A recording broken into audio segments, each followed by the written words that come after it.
ang CBCP, mga kotsero, biglang sinuka ang NTF-ELCAC.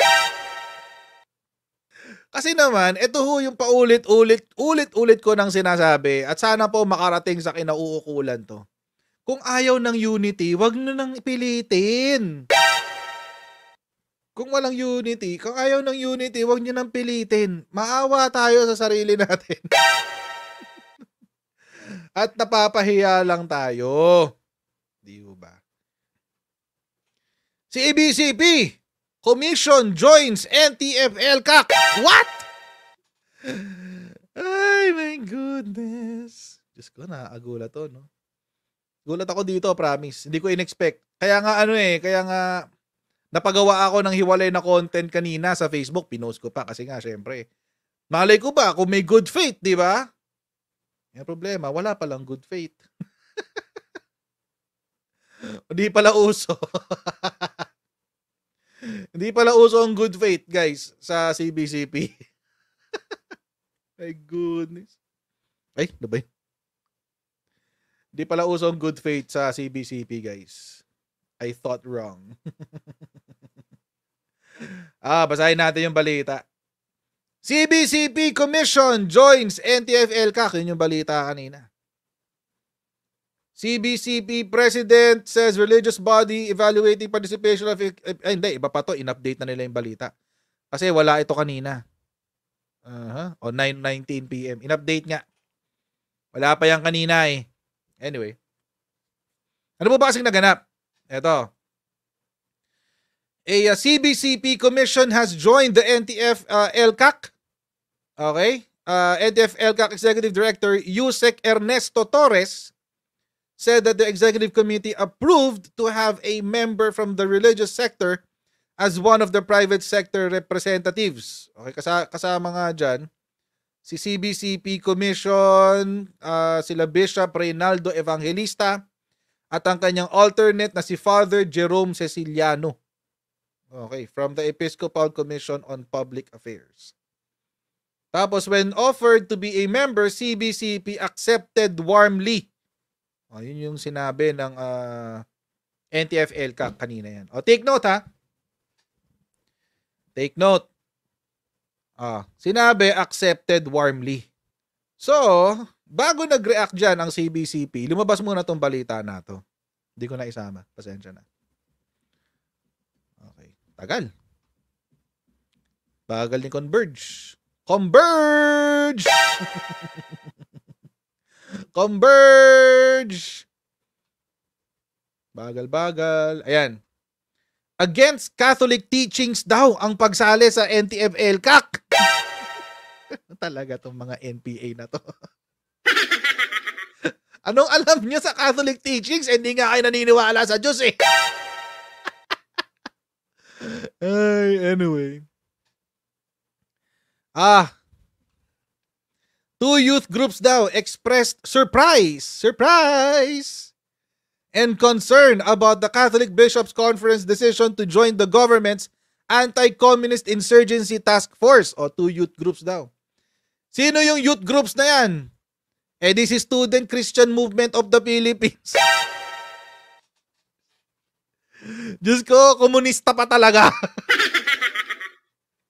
Sa dinami-dami ng magko-comment tungkol sa Katolisismo, yung mga komunista pa talaga. My goodness. Talaga? Maikinig kayo dito, CBCP? Sa Student Christian Movement of the Philippines? Yung CPP-NPA front? Sa iba't ibang mga paaralan? Tapos sila pa may lakas ng loob magsabi na against Catholic teachings. What the hell? You don't even know what the Catholic teaching is. What a Catholic teaching is. My goodness. Anyway.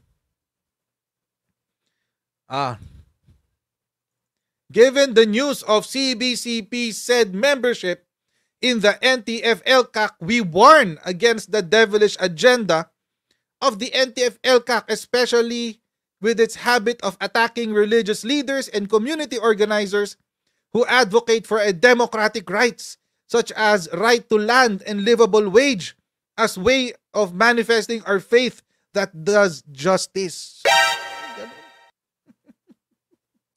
May ganun. Ano ba kalokohan to? May naniniwala pa kaya dito? Ano yung mga bata lang ang nauuto nitong mga grupo na to eh. Mga bata na lang ang mauto. Ito kung si CBCP susunod, and malamang nauto rin sila nitong mga to. Okay, sino pa isa? O, Kabataan Party List pa yung isa. Nagpapatawa ba kayo, CBCP?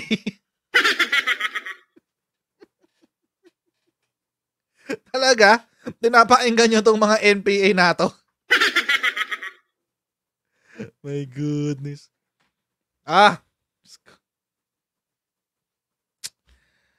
Ay! The youth are shocked. Wow, shocked sila. To hear that CBCP is now a member of NTF-ELCAC. Especially since it has been notorious in supposed violation of human rights. Up to their attack against church leaders, they remain to be the biggest obstacle to human rights and peace talks in our country. Doon pa lang sa salitaan mo na peace talks, alam na natin na komunista ka eh. Kabataan parties, alam naman na natin komunista talaga sila. Wala nang ano doon, wala nang pagdududa doon. Yun na yun, gets na yan.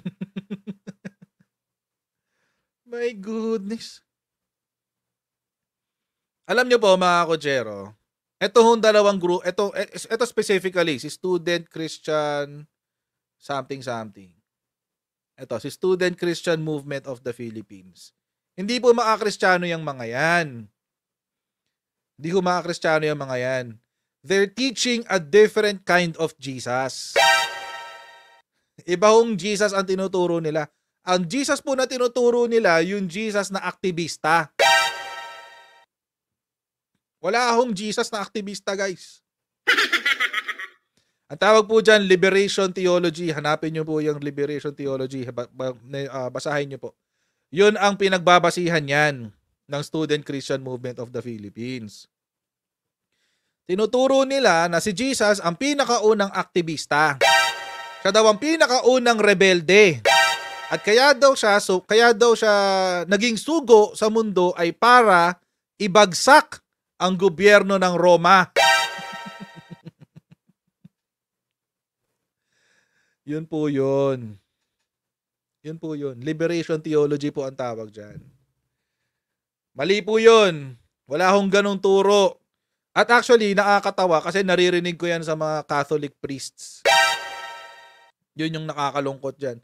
May mga ibang mga pare na nariringgan ko ng mga ganyang salitaan. Dapat hindi ho sila nakikinig sa ganyan. Hindi ho aktivista si Jesus. Wala hong nakasulat sa Bible na siya po ay aktivista. Wala rin hong nakasulat sa Biblia na siya po ay rebelde. Wala hong ganon.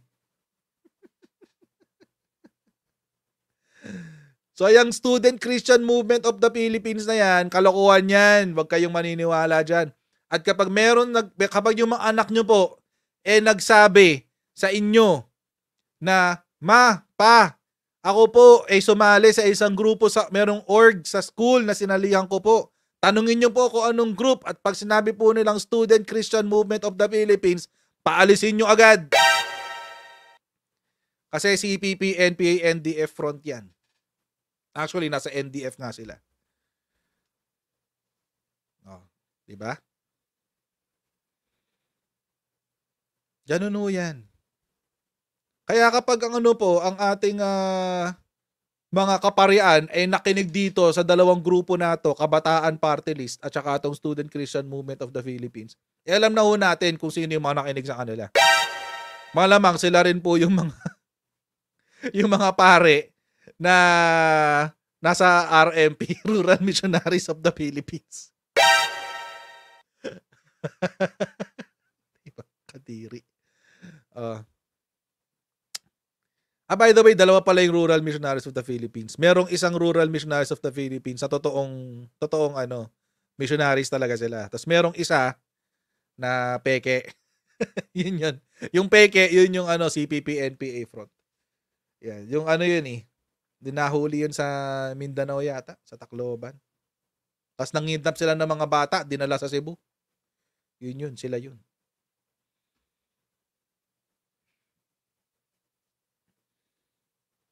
So, yun. So, ngayon, hindi ko alam kung bakit nag-react bigla ang CBCP, pero nag-react sila kanina. Ito sabi nila. Hindi naman nagpaalam yung commission na yan sa amin eh.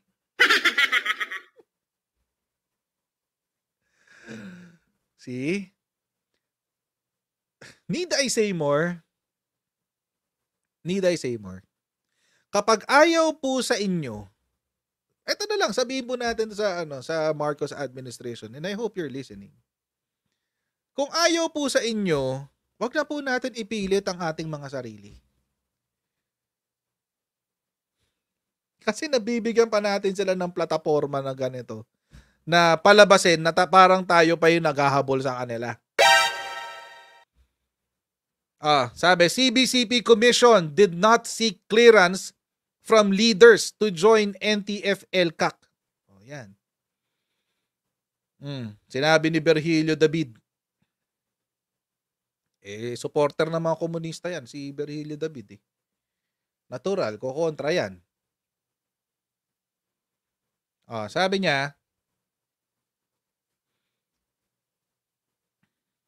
hindi raw CBCP ang sumali. Isa lang daw sa 31 na commissions ng CBCP ang sumali sa NTF-ELCAC. Yan, no? One of the 31 bodies within the CBCP did not seek clearance from the top leadership to join the government's anti-insurgency task force, the CBCP president said. It's useless talaga. It's useless to form alliances with people who don't like you in the first place.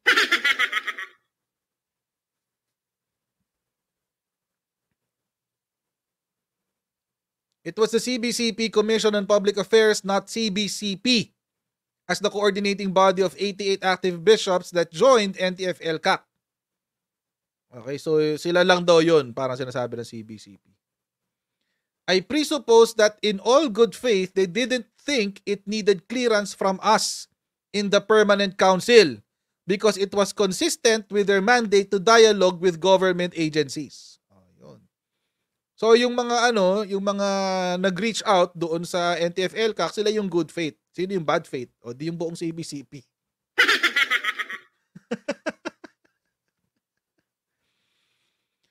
Ay, agoy.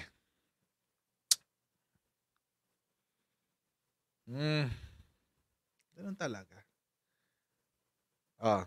David explained in a statement published by CBCP News, it's not exactly CBCP as a conference but the Commission of Public Affairs that is there as a private sector representative. Tapos sabi pa niya, the commissions engaging the NTF-ELCAC precisely to address some church issues vis-a-vis government, including issues about red tagging of some cause-oriented groups and church organizations, said by the body. Okay, so ayun. Essentially, mga kotsero, sinasabi niya, hindi yan yung buong CBCP. Yung isang sektor lang yan, yung isang grupo lang yan sa CBCP. Yung Commission lang on Public Affairs. Yun ang sinasabi. Now, here's my question to CBCP.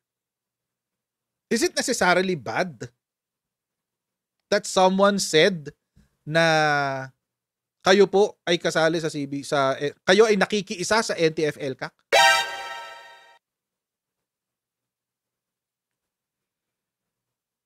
Masama ho ba yun?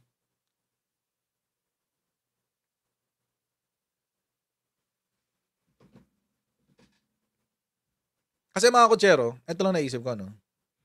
Total naman, ang hilig nilang makialam sa affairs ng gobyerno. Why not cooperate? Bakit kailangan nyo pang maglabas ng ganitong klaseng statement of disavowal? Hindi ko naiintindihan eh. Akala ko ba the Catholic Church is supposed to be the moral compass of the state or of the country? Di ba? Ang simbahan daw dapat, this is by the by the words of CBCP. Ang simbahan daw dapat ang nagtuturo sa bansa kung ano ang tama at mali. Therefore, sila ang konsensya ng buong bansa. Tama? Hindi ako naniniwala doon. Pero sige, kayo, gusto niyo yan eh. Kwento niyo yan eh. Di kayo bida. Ganon, di ba? Yung sinasabi nila. Wala namang problema doon.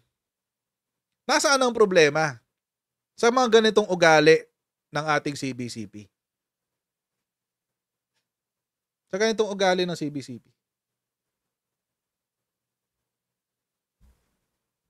Imagine mga kotsero, meron tayong separation of church and state sa Constitution yan. That's enshrined in the Constitution. I think that's Article 2. Article 2 yata yun eh. Kasi Article 3 is the Bill of Rights. Article 2 yata yan. State policies. So may separation of church and state. Pero, mga kotsero, yung gobyerno mismo ang nagre-reach out na sa kanila. Huy, church, baka naman gusto nyo kaming tulungan. Baka naman, Catholic Church, baka naman gusto nyo kaming tulungan dito. Kasi malaki ang problema. Malaki ang problema ng insurgency. Malaki ang problema ng youth recruitment sa insurgency. Baka naman pwede nyo kaming tulungan. Nag-reach out ang gobyerno sa CBCP, tapos sasabihin ng CBCP, hindi kami yan. Ano lang yan, yung tawag dito. Yung grupo lang yan ng yung public affairs lang namin yan. Hindi CBCP yan, wala kami diyan, hindi kami yan. Tingnan yung ugali. Tingnan yung ugali ng ibang kaparian natin. Nakakadiri. Tapos you will claim that you're supposed to be the moral compass or the conscience of the Filipino people.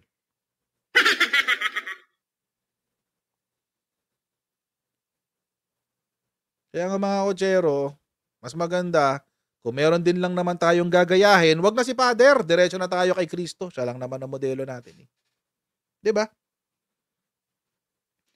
Siya naman talaga yung dapat na ginagaya natin hindi yung mga pare. Rekta na tayo kay Kristo, ganun naman Yun naman talaga yung tama. Hindi yung paniniwala ko. Kung iba yung paniniwala niyo, walang problema. Let's agree to disagree. But, at saka bring up na naman yung issue ng red tagging. There's no such thing as red tagging. Tingnan nyo nga, ito pinost ko to sa Facebook page ko kanina. Nabasa ko kasi to. Sabi ni Sabi ni Arlene Brosas sa ating PCO, keep it up, PCO!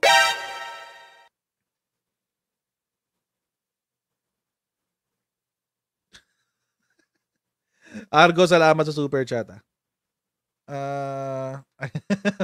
May pasimpleng add to Naniniwala ka sa opinion ni Coach sa topic? Share video. Thank you very much.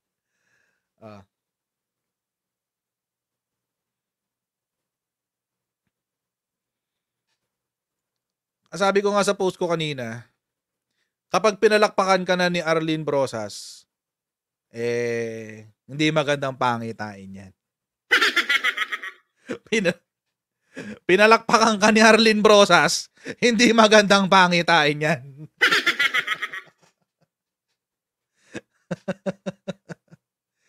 Kasi, anong sinabi ni Arlene Brosas? Diyos ko, pag nakikita ako tong picture na to, medyo sorry Nothing against PCO secretary pero anyway. Sabi niya, sabi ni Arlene Brosas, Madam Chair, year in and year out, nagtatanong po lagi ako sa PCO, palagi po yan. But this time, magtatanong po sana ako. But since napansin ko po na hindi nyo policy ngayon ng PCO in particular ang red tagging, hindi na po ako magtatanong, sabi. Keep it up, Sec. It's a good thing. No red tagging. Maraming salamat po. Wow! Wow! Sorry. I beg to disagree. Hindi naman sa sinasabi kong kasi mga kotsero, there's no such thing as red tagging. There's no crime that you can call red tagging. Mga kotsero, wala akong krimen na magsasabi na may red tagging. Wala ako nun.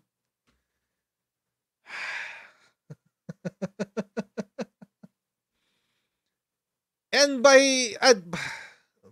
kung ako yan, kung ako si secretary, sabihin ko, point of order lang po, wala pong krimen na red tagging. Diyos ko, PCO, you should not take this as a compliment. Parang awa nyo na. But seriously, wag. Kung meron kayong gustong i-please, wag nyong i-please yung mga makakaliwa. Parang awa nyo na.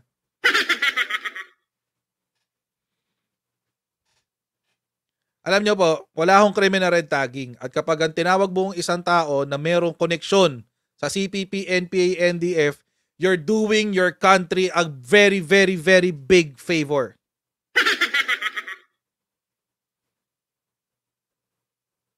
Kaya pag pinuri ka na ni Arlene Brosas na Congress representative ng Gabriela, na alam naman natin na si Joma Sison mismo ang nagtatag, ay hindi magandang pangitain yan. Hindi magandang pangitain yan. Maski si Presidente, yun yung trabahong gusto niyang maganap tanggalin ang insurgency sa Pilipinas. O paano mo ngayon masasabi kung sino ang insurgent sa hindi? Di ba kailangan mong sabihin sa isang tao, ikaw ba ay miyembro ng CPP, NPA? Tapos kapag tinanong ka ng ganun, pwedeng ibalik sa'yo, ay nire-red tag mo ko, hindi pwede yan. What the heck are you smoking? What the heck are you smoking? Kesa sagutin mo ng oo at hindi ka naman makukulong kung komunista ka. Makukulong ka kung terorista ka, pero hindi pag komunista. Sagutin mo lang ng oo at hindi, okay na yun . Ba't kailangan nyo ibalik ng tanong na, nire-red tag nyo ako, bakit nyo ako nire-red tag? What the heck? What?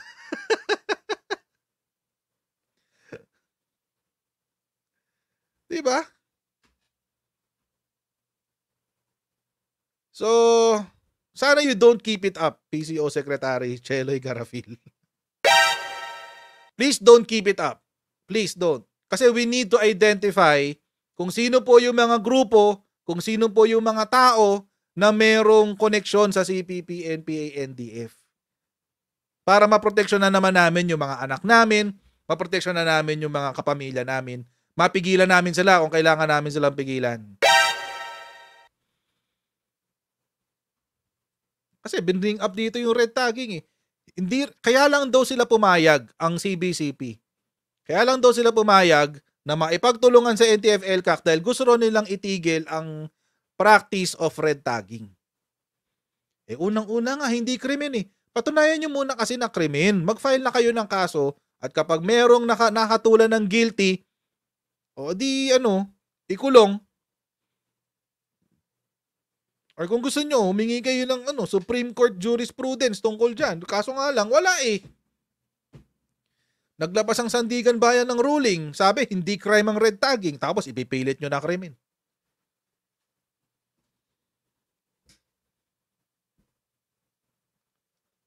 Diba? Wala namang ganun .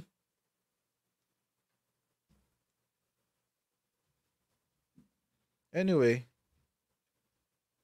Huwag niyong ipagpatuloy yan. Sinabi ni Arlene Brosas, keep it up. Please don't. Please. Please stop. Stop it. Stop it now. Ang hirap ng dekordon na earphones. Diyos ko. Anyway, tanggal ng tanggal . Ayan. Kasi tulad nito mga to. Ito mga yung mga paring yan. Sino pinoprotektahan yan?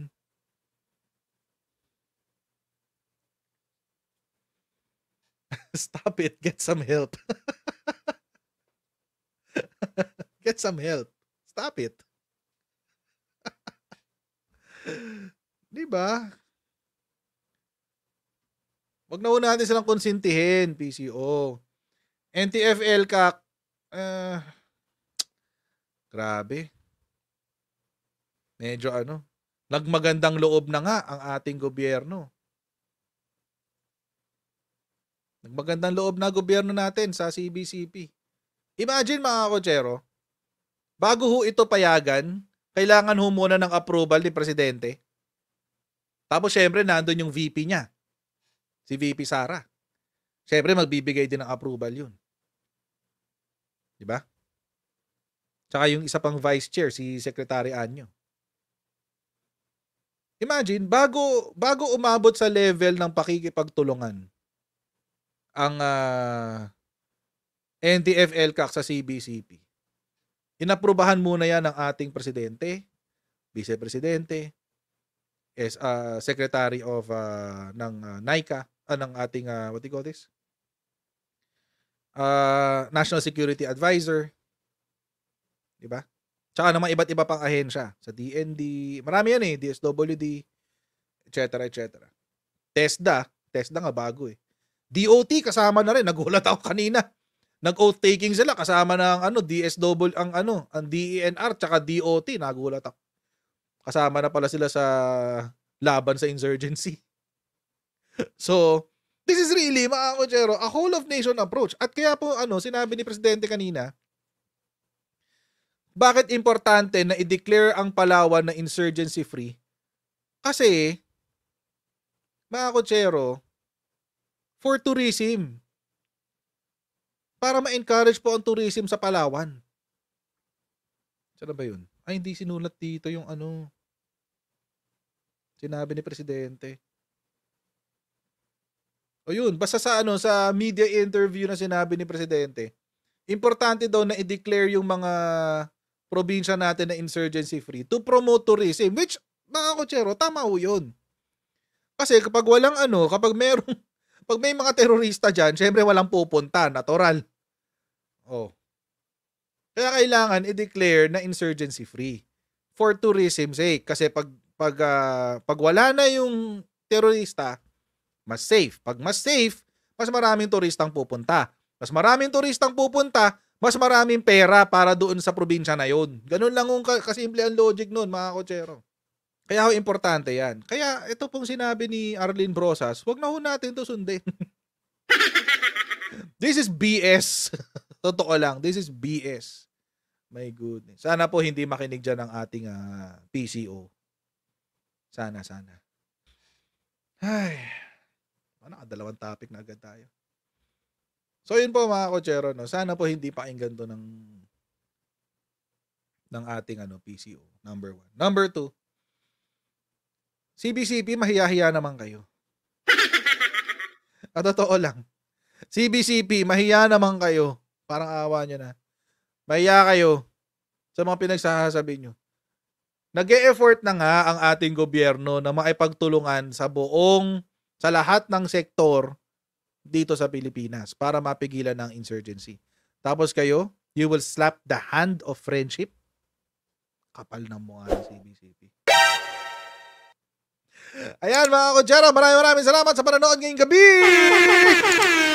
Please don't forget to like, share, and subscribe, and I'll see all of you in our next Coach Jared Live. Alright, so bye everyone. See you next time. Bye.